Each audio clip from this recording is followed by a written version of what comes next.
Welcome everyone to another Thursday Thoughts. Super excited to be here with you. Hopefully everyone's having a good and decisive day. There's a lot of indecisiveness going on in our country right now, but as long as you're having a productive, decisive day, we're happy. Of course, I'm Zach James, business development strategist at Navitas. Kevin's joined with me, enjoying some outdoor fresh air. How you doing today, Kevin? Doing great. As you said, I'm enjoying some outdoor fresh air. I hope to join you at some point today. Yeah, as I said, I'm not sure how many more days like this we're going to get. So here we Indeed. are on November 5th, and I'm enjoying the beautiful outdoors. You probably have shorts on too, don't you? I can't tell you what I have on. Okay. There's a reason it cuts off right here. We'll leave that as a mystery to everyone on Zoom or on Facebook. But super excited today. We're having another one of our awesome past guests returning with us. We're going to be discussing overcoming a down sales period and lost clients with the one and only Gary Kurtis from SalesTips 101. How are you, Gary? I'm doing great and delighted to be back here with you guys. Gary has a fan base here today. Yeah. I'm loving it. I'm loving it. That's awesome. No, really glad to have you, Gary. For those of you who don't know, we actually had Gary on here close to 4 months ago at this point. He was actually one of our very first guests on the platform. And we're going to do a quick little recap of what we discussed then. But just to kind of kick things off, I want to give you guys a brief little background about Gary. So Gary Kurtis is the founder of SalesTips 101, which offers real-world practical tips so you can have the greatest chance of success in your business venture. Gary has had a successful career spanning several decades as a top sales leader and sales manager.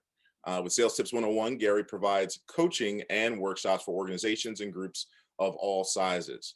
During these challenging times, Gary offers free initial consultations to review your business sales objectives and challenges. His passion is helping individuals new to sales, understanding what works and what doesn't, and providing guidance to help them succeed. And I can kind of contest to all this. I've had a lot of time to chat with Gary and get to know him over the last few months, and he's genuine. He definitely wants to help folks succeed in the world of sales. So really excited to have you back, Gary. Yeah, again, great. Really excited to be back and very appreciative. Indeed, indeed. And just again, a quick note for anyone who's here on the Zoom. We have a few folks registered today. Feel free to chime in with questions. If you want to stay silent and leave them in the chat, that's perfectly fine as well. But we hold these as open discussions. So if you have a question, feel free to just shout it out. Also, for all the folks watching on Facebook, you can put your questions in the comments, and Kevin will ask them during this presentation. So please engage with us. And of course, for all you folks that are eventually watching this on YouTube, you'll have our emails and information in the description. So of course, you can reach out to Gary, to me, to Kevin through that method as well. But well, let's jump right into it. Kick it off, Gary. We're going to take a little flashback, Gary. So again, like I said, he's joining us for our second Thursday Thoughts. And here are some of the things that we covered when we first chatted. And I'm actually going to put all these on the screen here, Gary, and I'll let you kind of go through them and explain a little bit as you see fit. Yeah, so, we really talked about the importance of how do you approach and how do you get get activity? How do you identify the right types of clients to go after, and how do you go after them? And, one of the things that I always talk about is what really makes you different. I ask people all the time what they do, and I'll hear I sell insurance, I sell this, I sell that. And my response is, you haven't told me anything. So it's really about understanding what makes you really different, and how you can then take what you do really well and tie it directly to the specific needs of the person that you're trying to approach. We talked about creating what I call a buying atmosphere. Rather than me selling you something, by asking the right kinds of questions, if I really understand what I do well and what your needs are, I'm creating from you this need to want to buy what I happen to have. We certainly reviewed what kinds of materials that you're using. What are the approaches that you're using, and do they really work? And linking your story, as I mentioned a minute ago, directly to your customers' needs. And then how to use your customers as advocates, because I've always found the best way to get more business is to go right back to my current customers, because they're a great way to build additional business. So this kind of summarized what we covered the first time. Awesome. Yeah, what do they say, Gary? I think 10 existing customers is equal to one new customer. Absolutely, Right? particularly, absolutely. Yep. Awesome. So let's jump into some new stuff. So Gary, when we spoke a little bit about doing another one of these, we wanted to kind of progress the conversation. And I think the topic that we settled on was a really good one. We were in this position where we'd say, let's assume you've done all those right steps, all the things that we talked about the last time, but your efforts are no longer getting those desired results. And how do you move on from there? And these were the two questions that you posed. Tell us a little bit about why these are the questions you chose. And then, of course, we'll get into these a little deeper. Right. So this is always what every salesperson has to deal with is everything I'm doing well, but I'm not really seeing the kind of results that I should be getting. And, how do I really address this? And there's a lot of things that I've done over the years that have been pretty effective in how to take that silence, which is really the killer, and how to get over that. And then, you know, nobody wants to lose customers, and we all understand how painful that is. And the worst thing is when you lose a customer, not really understanding what should I or could I have done differently. And there's a lot of things that you can do to prevent that from happening. So we thought that these would be two really good topics and really tied in to what is happening today with the pandemic, where everybody is dealing with these kinds of issues right now, unfortunately. Right. Right. So let's dive into this first one, overcoming this down sales period. So like you said, the pandemic has affected us all. But let's answer this. How has the pandemic changed the needs of your clients and how you can best respond to their issues? That's a main part that you have to ask when you're talking about this down sales period. Can you give us some more details of kind of what that means? Yeah, so this is, really understanding, everybody knows it's important in sales. I've got to understand my market that I'm going after. I have to understand my clients. That's already there, but now you got a pandemic. And have you really taken the time to take a step back, take a deep breath and ask, what has really changed in the market? Because obviously a lot has changed as a result of the pandemic. Do I really understand that? Do I really understand what kind of trends are out there? What has really changed in the market? And have I really done the work to understand that? So that's so important to really know, how can I change my messaging? Because there really is an elevated need now to differentiate and really have to be so much better than everybody else because of the pandemic, because only the strong are going to survive, as we know. Right, right. And I mean, if I were to kind of give it like almost like a case study sort of a scenario, let's maybe even take ourselves, for example, Kevin. How would you say, Kevin, the pandemic has changed the needs of our clients? Tremendously, and for anybody who doesn't know, we actually have two businesses. We have Navitas, which is our marketing agency, and the Homer Group, which is our printing company.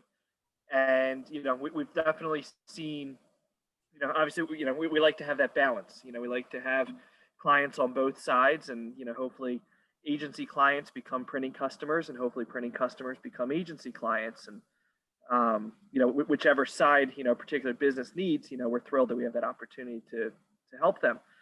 The way this year has worked out, printing has absolutely taken a hit. You're not seeing the events that we used to. We're not doing the trade show displays and promotional products and, the brochures and everything that's needed at events. You're not seeing in-person seminars and in-person training opportunities. So, some of the large binders we used to put together and training materials, that's gone digital. And then even just in-person meetings, we're seeing a decline in printing brochures and business cards and, the stuff that you would typically hand out in person. But, something's got to fill that void. Something's got to replace that. And that has created a stronger shift to the agency side. Companies are realizing they need that stronger website presence. They need that stronger social media presence, because that's how they're communicating with potential customers now, instead of those in-person meetings.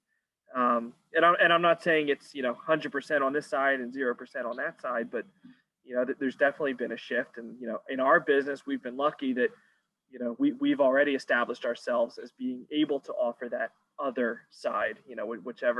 Wherever you come in, we have that other alternative also. Other businesses, unfortunately, have had to figure that out on the fly, and it's been difficult. That's not an easy solution. It's not an easy transition. Right. And that's kind of loosely segues into this next point. So Gary, your other tip was here, you have to create ways to help those in need of assistance now. And explain that a little bit, and of course, why we have now in all caps. Right. So one of the things that's important is I'm trying to think, how can I change my messaging, is really understanding not only how the needs have changed of my customer base and my target market, but how can I help them? I mean, a lot of these people really are in need of help. And there might be a lot of ways that you can do that. One of the ways that I've been able, and I know this gets into the next topic, but I've been always very proud of the number of customers that I've been able to keep. And a lot of them, it's simply because I tried to figure out, how can I help them? And there's so many different ways that you can do that. It's really understanding what is going on with them, and showing a lot of empathy, and creating programs that can help them out, addressing any needs that they've identified that you can work with them on, offering to bring some ideas to help them out. The best thing to do, obviously, is to link them up, to provide them leads, or try to help them to find customers. I mean, these are things that, if you can do that for someone, if you can help them out in that regard, not only can you create new activity, but think about that customer. You're going to get that customer for life, because you remembered them when they were going through really tough times, and they saw you as someone that is there to do one thing, and that's to do anything that they can to try to help them out. Right. And another thing that I think goes on to that, because that was speaking very much towards your existing customer base. But another thing I'm thinking about in relation to this, in terms of these down sales periods, is sometimes these outstanding circumstances for us, this pandemic Right. and quarantine, provides new target markets for you. So as Absolutely. opposed to the folks you've been working with, Right. now you might have an opportunity to work with a whole new demographic that you never thought was going to be something that you jive with, but because of this current circumstance, there's a new fit there. So I think kind of doing that brainstorming to see, all right, here's my skill set, here are the things I can offer. How can this help someone that Right. traditionally I would have never spoken to? I think that's another area of where this sort of the now really stands out, because then they didn't need you, but now they might. Yeah, and that gets back to the first point, Zach, and that's really Yep. understanding the market that you're dealing with and what has changed in the market. And then, what can you do differently to address maybe a brand new opportunity in the market? It's all about that word opportunity, right? And Mhm. we really have to understand, what are the opportunities in front of us, either that maybe we're not even seeing, that we don't recognize, that we can now create as a result of things that have changed. Right. And that word opportunities again segues right into this third one, which I recall when we were chatting a little bit about this, we had a really good discussion on kind of what this means. And we have here, providing timely and productive reasons to meet and reconsider all options. So can you give our viewers sort of a breakdown of what that means, Gary? All right, so again, things have changed, and you want to think about, what are the different things that I can do to get in front of someone. As a salesperson, my first sales manager would tell me, when I wouldn't hear from clients, we do our forecast reviews. Well, you got to keep going after them. You have to keep following up. You got to keep hammering them. And that's the worst thing you can do, because number one, that technique doesn't work, because now I'm a very forceful salesperson that everybody is going to dislike. But the other problem is, think about what I'm doing when I'm doing what my sales manager said and doing the follow up. It's all about me. It's not about them. It's about me.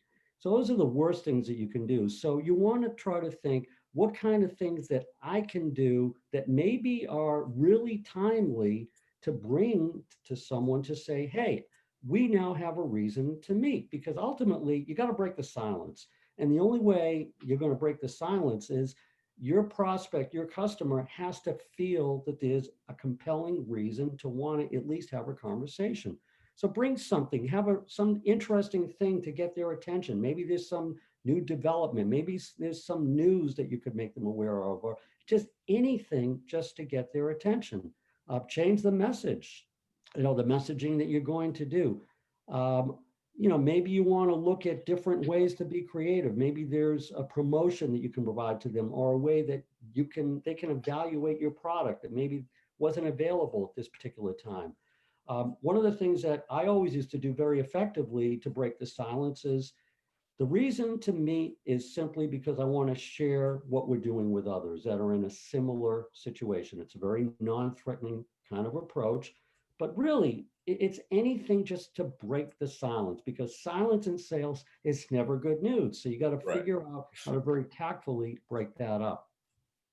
And I think the one of the main things that we discussed in our talking about this topic was, we were both in full agreement of that break the silence mold, but I was approaching it from a different angle than services that I have that might be timely. I think I was approaching it from an angle of, what can break the silence that's happening, and then I can lead that conversation into services or revisiting, an offer. And by that I mean, for example, I actually love this time of the year, kind of under the table. I love it because people are talking about their budgets for next year.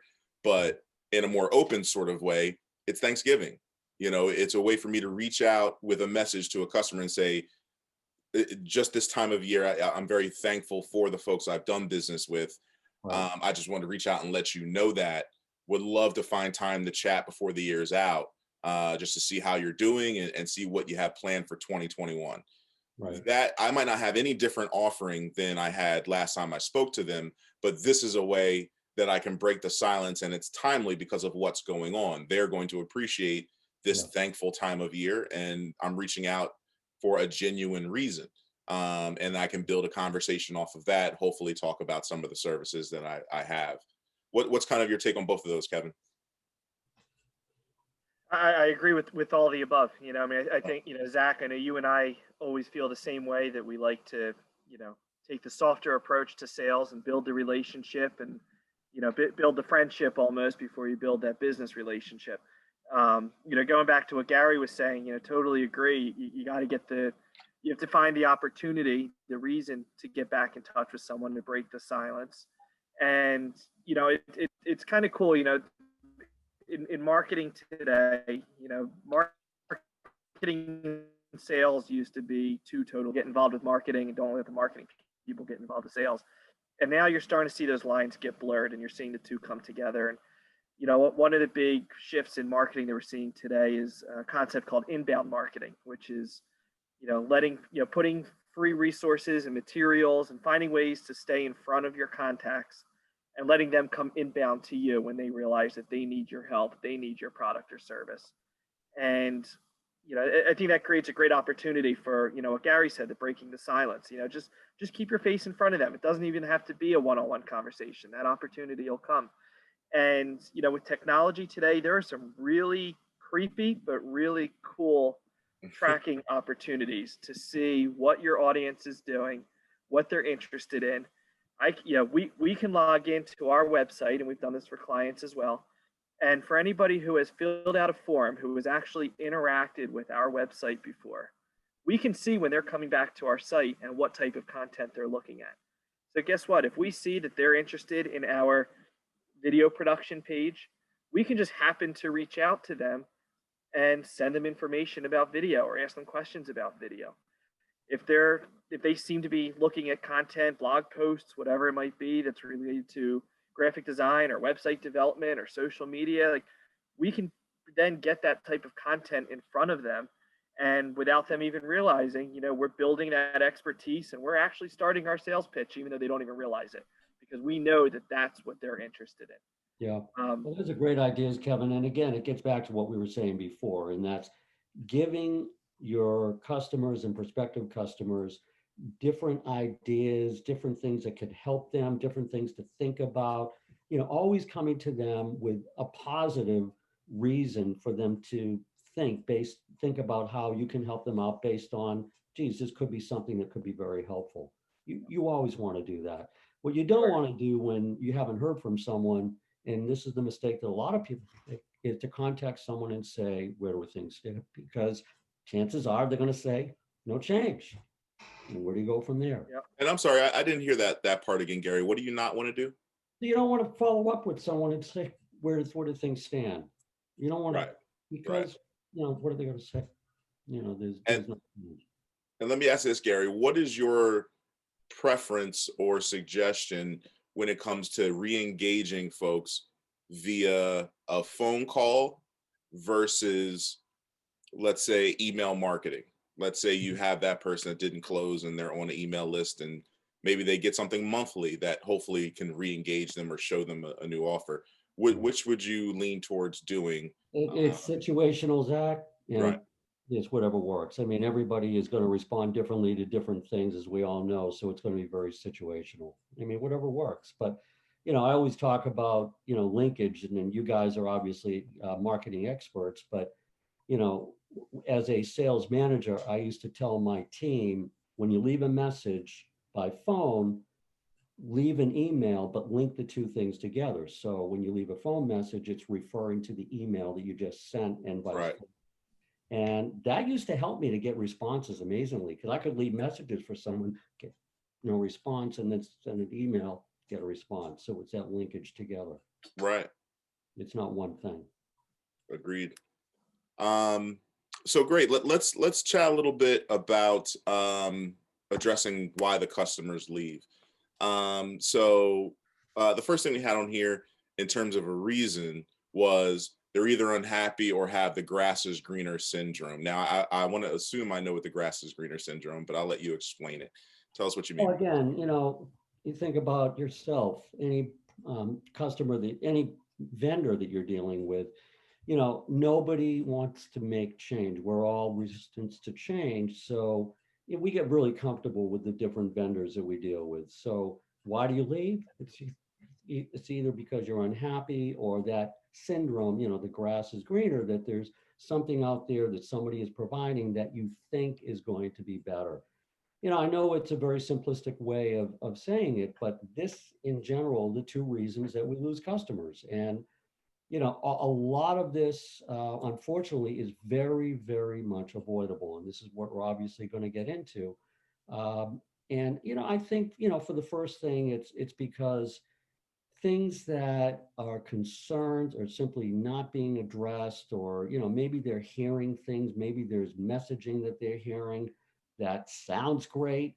And, it sounds great because you haven't been in front of them. We've had, over the years, I've had salespeople that have said, geez, we lost this customer because they went with our competitor because the competitor offered such and such, and we offered that. But I would ask the question, well, were they aware of it? 9 out of 10 times, the answer was no.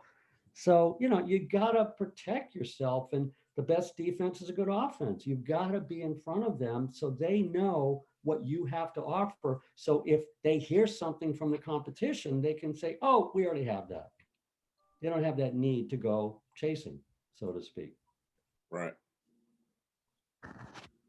The next one we had on here was ongoing evaluation of their needs and concerns. And I relate really well to this particular issue because I do it myself.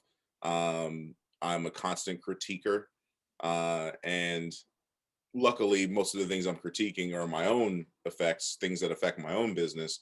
But I can see how someone would go through that process constantly, either second guess a decision or, wonder what else is out there, what could I be doing differently? And you as a service provider, that's not always ideal, because that means they could be looking at a competitor, or they could be looking at taking on this task their own. So give us a little bit more background into kind of how you look at that. Yeah, so the first thing, particularly with customers, is you want to always ask, how often am I really spending the time with them to really understand what is going on in their life, what is going on with their needs? We all know that in HR, an annual review, you should never, in an annual review, and I've always felt this, hear things for the first time. If you do, then you've failed as a manager. You should be meeting with your people all the time and addressing things they do well, things they need to work on. The same thing with customers. You should be always in front of them, making sure that you're addressing their needs. That's first and foremost. And if you're doing that, then you have an opportunity to not only address concerns, but you also have an opportunity to very passively and very innocently say, hey, by the way, do you ever run into this? Do you ever have a need for such and such? Has this ever happened to you? You have an opportunity to ask those kinds of questions, which can lead to potential opportunities to sell more, sell more services that maybe they weren't aware of. So Right. those are the things that, the first things that I think about. When you're talking about ongoing evaluation of your customer, we all know how valuable it is when we have our primary contact that we've built that relationship with over a number of years. People change, people move on. Have you asked your contact, how often has this happened, to introduce you to others within the account? 9 out of 10 times, I can guarantee you that does not happen. And you're stuck because that person left, someone new comes in, they want to make a change, they want to look great, or maybe they had a relationship with another company, and there you go. You're literally stuck.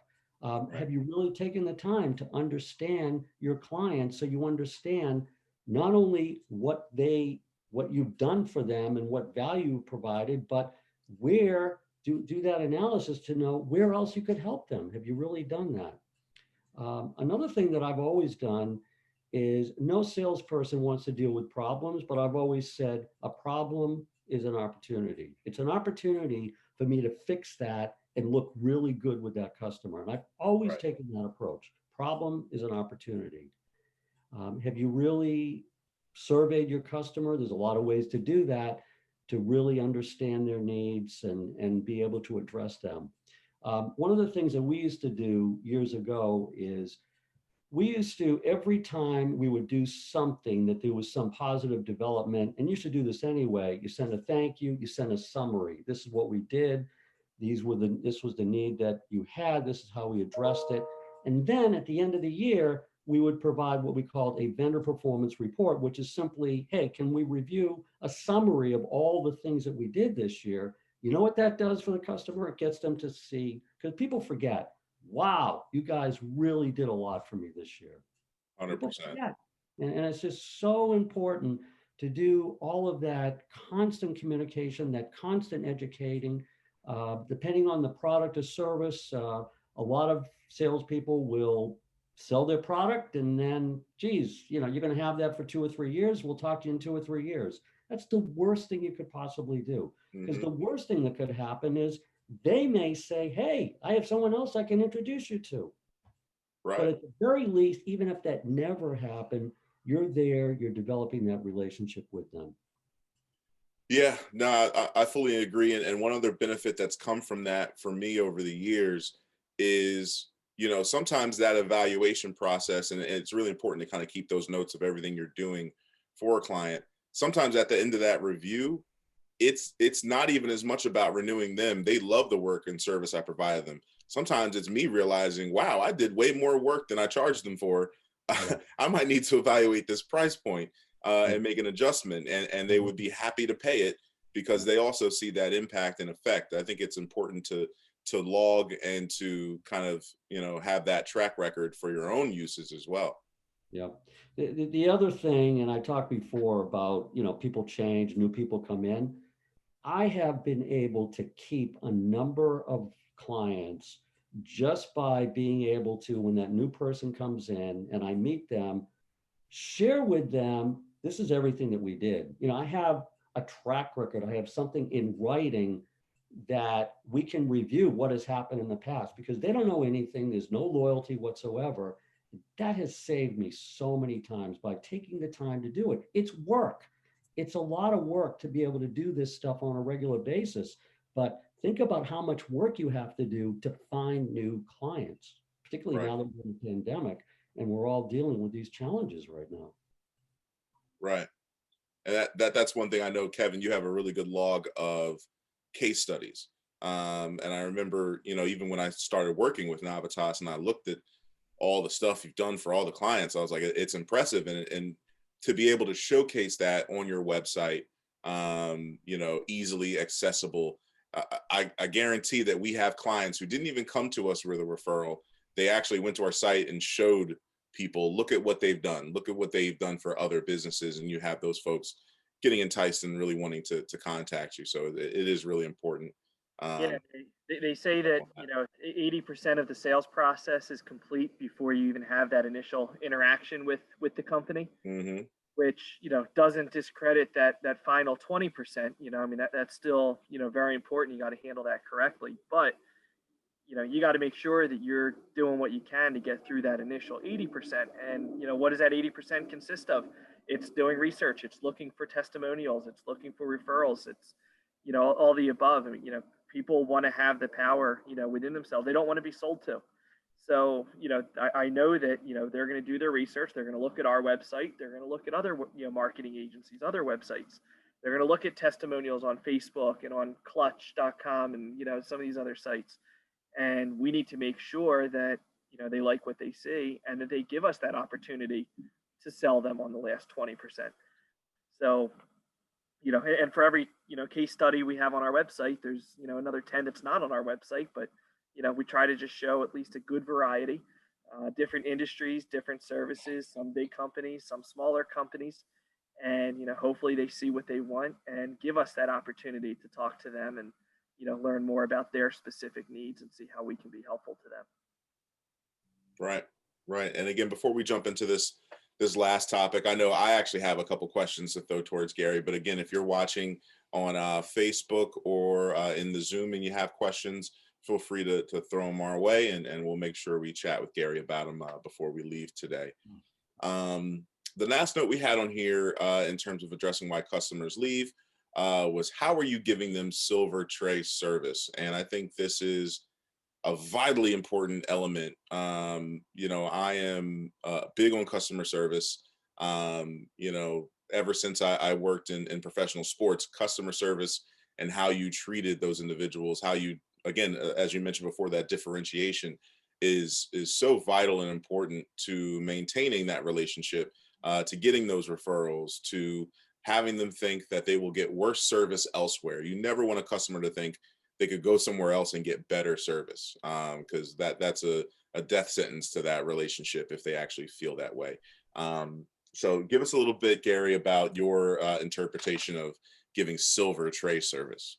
Right. So several things. First of all, you develop a relationship and you want to personalize the relationship. You think about, things like birthdays and gifts or anything you can do. If I know that someone is really into sports, particular team, I might get something that's related to that. Anything you can do to really personalize the relationship. People relate to that. You want to always try to think it's about relationships. It's not about selling. It's about developing and maintaining a really good relationship. You want to maintain close contact with them. Thank them for every single order, particularly if you can thank them with a personalized message or maybe, even a card, anything like that that you can do. So, remember different things about them. I mean, I would always take notes and I would meet with someone maybe a year later and I would say, I remember that, you're from Kansas, for example, or I remembered something that they told me. And they'd be amazed that I remembered. And I'd say, I'm thinking, geez, I have the worst memory in the world, but I would take good notes and I would use that. So they would really appreciate that I took the time to ask them and remember something that was important to them. And I know that I appreciate that very much too with things that are important to me. If people remember that, and then in a conversation, they'll bring that up. Anything you can do to offer to help them, and we talked about this earlier, particularly now during the pandemic, you want to do anything you can to make them feel ideally like they are the only customer that you have. And this is something that I used to really emphasize when I would be training salespeople, that you've got to make that customer, and we're all consumers, you always want to feel like you're the only one. And there are a lot of ways that you can do that by the way that you react to someone, by the way that you treat someone, by the way that you show care for someone, the way that you remember things that are important about them, that you know what kind of questions to ask to bring that out. So they feel like you're the only customer. The way you react when they contact you, do you respond very quickly, regardless of anything? I can't tell you how many times that, you know, people would place, all kinds of solicitations or phone calls or emails. And, I'm the one that would get the complaints that, geez, a salesperson, I've left several messages and, I know it's something that's very simple. I'm not going to buy anything, and I never hear from them. That's inexcusable. I would respond to someone regardless of what the message was immediately. Doesn't matter.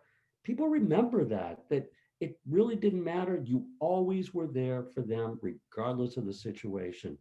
Um, Thinking about them and what's important to them. Do you really support charities that are important to them? Do you get involved with community service events? Um, do you help them? And we mentioned this before, the most important thing, be a connector, help them to find other customers, find other people that they can associate with. One of the best things you can do is, and I love this term, by being a connector, it means that, and obviously we're all into networking, um, anything that you can do to do that so they perceive you as a connector. These are all things that people memorize. When I sold for many years to law firms, we went through periods of time where we had problems with service, and I would keep the customers, and I kept the customers simply because of me.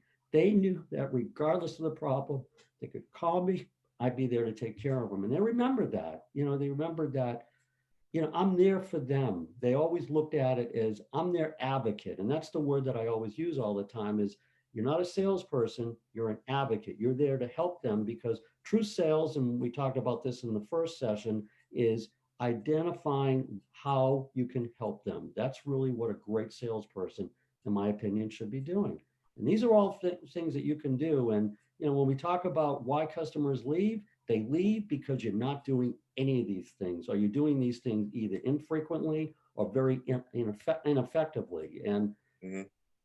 this is, people don't like to make change. I mean, we're all human beings. We don't like to make change, and we make a change for the wrong reasons. And if I feel like I'm really being taken care of, I'm less apt to want to make a change. I can't tell you how many times over the years that my customers would say that the competitors would contact them and they'd say, not interested. Gary's taking care of us. We have all of our needs being addressed. He's been doing it for years. We're fine. That'd be so great to hear. And we joke about it all the time. And, I'd say, geez, how much money do I owe you for that? But, they'd say, no, what you've done is the reason that I respond this way. It's because you've always been there to take care of us. It's that perception, whether you're doing it or not, it's that perception that you're there for them and you're the only customer that you have. Right. Um, awesome explanation and a quick little funny story. So back when I used to work for the Nets, the New Jersey Nets, we had these bins of tchotchkes. And it was like little Nets keychains with our mascot, and there were little like foam basketballs and all these little things we could give to someone when we would like have an appointment, like we're going to go and try to sell a package of tickets, and we bring them, a little gift. These gifts were for our entire sales crew of 20 people. I swear I probably used a third of it myself. And what I would do is I didn't even use them when I would sell. I would use them after I sold and someone bought a 5-game plan, a 10-game plan, or whatever. And I would tell them, listen, for one of these games, you let me know which one. I'm gonna have you come when doors open. Game starts at 7:30, doors open at 6. Come at 6, and choose a game where it's like you're celebrating your child's birthday or you want to do something special for someone. Come early, I'll take care of the rest. And I would get like a little bag. I would put some tchotchkes in it. Usually there were some other more high-end tchotchkes I could get my hands on. So I would kind of make this bag up. Then I would also ask them, hey, if you want $48, I can get you one of the jerseys that you can put like your name on the back. I would use my employee discount, get them a jersey, have all this stuff ready to go. And when they arrive at 6, I meet them at the door. I escort them down to the court during warmups, and we sit row A. and watch warm-ups. And I mean, if they're having, you know, especially if it's a kid there, their face is just beaming. They're lighting up, and the players recognize me, so they'll come over and say hi to my clients and shake their hands and take a photo. And I give them this bag with the goodies. And now these goodies went from like, this is just a cheap tchotchke to this is icing on a cake that, you know, I didn't even expect. And their response and reaction to that, of course, all the time was amazing in the moment, but the end result is why I was doing it. Instantly, I got referrals. Instantly, they picked up my phone all the time when I called. They never missed a call from me. It built a relationship and a bond that led to so much more business, and it made it easier to renew them next year. Now, granted, when I renewed them next year, they wanted that same treatment that year, and then I ended up giving away a third of the tchotchkes. But that was my way of giving that silver tray service, and letting it, basically doing it in a way where that benefit came back to me and the company I was working with. So I always encourage folks, how do you go that extra mile? How do you differentiate yourself from the service angle? And just to your point, it leads to great business opportunities. Yeah, I mean, those are great things. And, you know, and we're talking about customers. We're not talking necessarily about prospecting. One of the things, and I used to get into discussions / arguments with a lot of my colleagues, but I never ever did much in terms of whining and dining prospects. I did of customers. There's a big difference. I always felt like if you're going to become my customer, I'm going to get you the right way, because I've gotten you because I've taken the time to understand how I can help you. It's once I get you, then I want to make sure that I'm really taking care of you on an ongoing basis. And I've Right, always done that. right. Those are great things. And, you know, it all comes down to selling is about relationships. I mean, it's just an extension of relationships. You know, I've mentioned to people that, you know, I originally was a psychology major, and I understand that close tie between psychology and sales. It's really understanding, it's people dealing with people. It's how can you help someone? You know, professional counselors are doing the same thing. It's really how can you help someone? And that's what sales, if you're doing it the right way, it's what sales is all about, both on the prospecting side, and then once they're a customer, it's even more important, because that customer, to your point, Kevin, if you do it the right way, they can bring you so many other customers. It's amazing how much business I've gotten from referrals. And look, you know, there's a concept called the VIP customer, and customers love, if they're really happy, they love to spread the word. We all do. I mean, we all have products and services that we use, and someone will ask me, well, what do you think about it? And I'll brag, just like I'm bragging about you, Cheryl, and the great job you did in the logo. I mean, I love bragging about things that I like. People love to do that if they're really happy. Make them feel really good about the service that they're using, and they will become your best salespeople. They'll become ambassadors. I used to go to, as we've all done, we've all gone to a lot of networking events. I've done a lot of trade shows. And I used to love when I had a prospective customer. If I would see a customer, I would do anything to get their attention, bring them over, and then I would introduce the two to each other. And then the toughest thing that I'd have to do is shut up, just let them sell each other. And it used to be so effective. It's a great technique to be able to do that. Indeed. Hear that, Zach? Now we know what we got to do to get Gary to shut up. Thanks. I could sit here and have Gary talk all day. I don't even want him to shut up. Keep going. Well, because you know, it's stories. It's what it is. It's sharing Right. stories, things that work, things obviously that don't work. It's stories, and you know, it's a lot of fun to determine and see things that work, things that obviously don't work. It's a lot of fun, but you know, these are techniques that I've used for years and years and years that are very, very effective, and I've never understood why people don't do more of it. And I think the simple reason is because they don't understand what I mentioned before, that it's people dealing with people and taking the time to understand the most effective way that you can be there to help them. Yeah, and Gary, I love what you said about, you know, at the events, you know, getting if you see a customer, trying to bring them in to, you know, kind of do your advocating for you. You know, I've never been a big fan of asking for referrals or being asked for referrals, because you already know what they're going to say. If I'm going to tell you, you know, here are some customers to speak to, you already know that they're going to say great things. Otherwise, I wouldn't have suggested them to you. But when you can do it in that natural, organic setting, and they just happen to be there, that's perfect. That works out great. And even at events, when just to be able to show, even if they're not customers, but just be able to show, hey, look at all these people in the room that I know. Right. Obviously, I'm in the know. I belong in this environment, and I think even that in itself, says something. That I know the people, I know the players. I belong here. And yeah, if there's an actual customer in the room and you can pull them in, that just takes it 5 steps further. Yeah. I agree totally. I'm with you. Yeah, I mean, perception is reality, and Yep. you want to have the perception that I'm the company and the vendor that everybody wants to do business with, and Yep. there's reasons for that. And if they don't know the reasons, that triggers that curiosity. Let's find out what that company is all about. Why are they as popular as they are? Right. It's really good to do that. So Kevin, I don't know do you have any questions that came in on Facebook? I'm not able to monitor that during this. No, we haven't. We've had people coming in and out and watching the presentation, but don't have any questions. We must be doing something right. I like it. I like it. Any closing remarks, Gary, towards this overall topic? No, just to recognize that, this is a very, very challenging time, and it's very frustrating that you're thinking you're doing all the right things and you're not getting the results. I mean, we all deal with this. I've been guilty of it, certainly myself, that, there's never enough, we're not doing enough. And, the natural response is to figure out, okay, well, I'm not doing enough, I have to do more. And sometimes you have to think it's not so much quantity, it's quality. It's getting back to that, the traditional sales manager who says you need to do more, That's not the answer. It's figuring out the best, most effective way of communicating with that base, that market, understanding the market, understanding how to change your messaging, how to change if things are not working.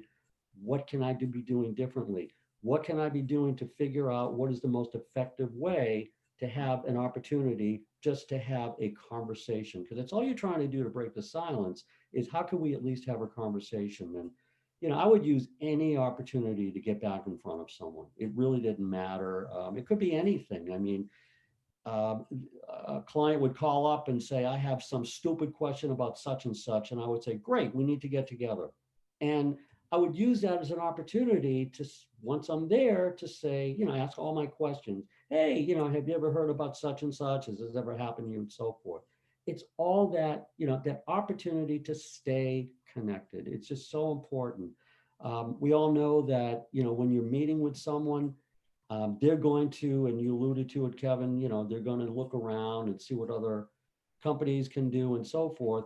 So, you always feel, geez, I've done a great job. And then that silence. Well, right. When I would meet with someone at the end of the meeting, we would develop jointly a plan that would say, these are the next steps in the process. So I would always have already in process reasons that we're going to have to connect. And it could be anything. It could be some stupid thing like, geez, we need to meet to review this particular, wiring diagram if I'm selling something electrical. But always have a reason to keep the conversation going, because that's the most frustrating thing, is that silence. Silence is a killer when you're in the sales world. It's absolutely a killer. So you always want to do that. You want to think about, how you want. Maybe sometimes I'll share with them, geez, this is what other companies that we're dealing with, how they've been able to respond to some of the things. That gets back to sharing things like that. Well, Gary, that was a great final thought. And now we're going to ask you for another one, because we actually just got a question on Facebook from Liz. She wants to know, when you were a consultant for a larger company, would you do anything differently to recruit others or keep customers? So I guess she's asking, how would you differentiate when you're with a larger company doing your consulting versus looking for some small businesses, and even yourself on a small business level? Is the question directed for me personally or just in general, Kevin? I'm not sure. Well, she followed up with, great presentation, Gary. She seems to leave Zach and me out. I guess our great presentation implied, Liz.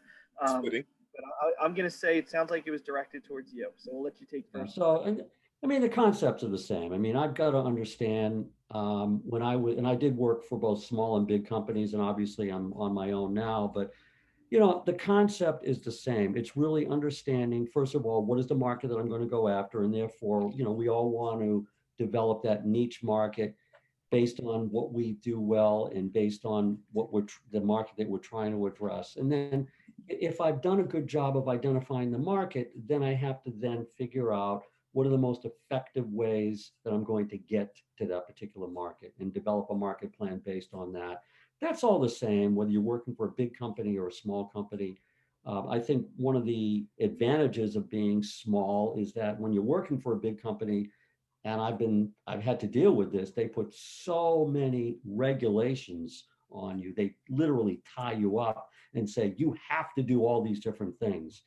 And it really frees you up to be a lot more creative, to relax, take a deep breath and say what makes sense and what does not make sense, because you're doing what you really believe is the right thing to do, not just, trying to fill, trying to address mandates that have been given to you from that big company that you're working for. Right. Awesome. Any other questions, Kevin? I think we just lost him for a minute. Oh, we lost Kevin. Well, I'm assuming there aren't. So just to wrap again, really glad to have you here, Gary. I have a feeling there's going to be a round 3. That'll be in 2021. But no, really excited to have you back. Thank you to our guests who joined live in the Zoom and those who were on Facebook. Just a quick heads up, we have 2 more Thursday Thoughts to close out the year. In 2 weeks, we are going to have Tyrone Robinson come, and we're going to chat really actually about differentiating your business. So it'll actually have a little bit of tie-in with this discussion. And then our final one for the year is going to be December 3rd. We have Amanda Dempsey Esquire. She is a franchise lawyer, and we're going to be talking about franchising. So a franchising 101 discussion December 3rd to end out this season. So again, hopefully everyone can tune in for those. Super excited for what 2021 is going to hold. We got some really big changes to the platform. So really excited to share that with everyone. And again, thank you for joining. And we look forward to having you at future Thursday Thoughts. Great. Thanks Very guys. much. Appreciate it. Thank you. Everyone. Thanks, everyone.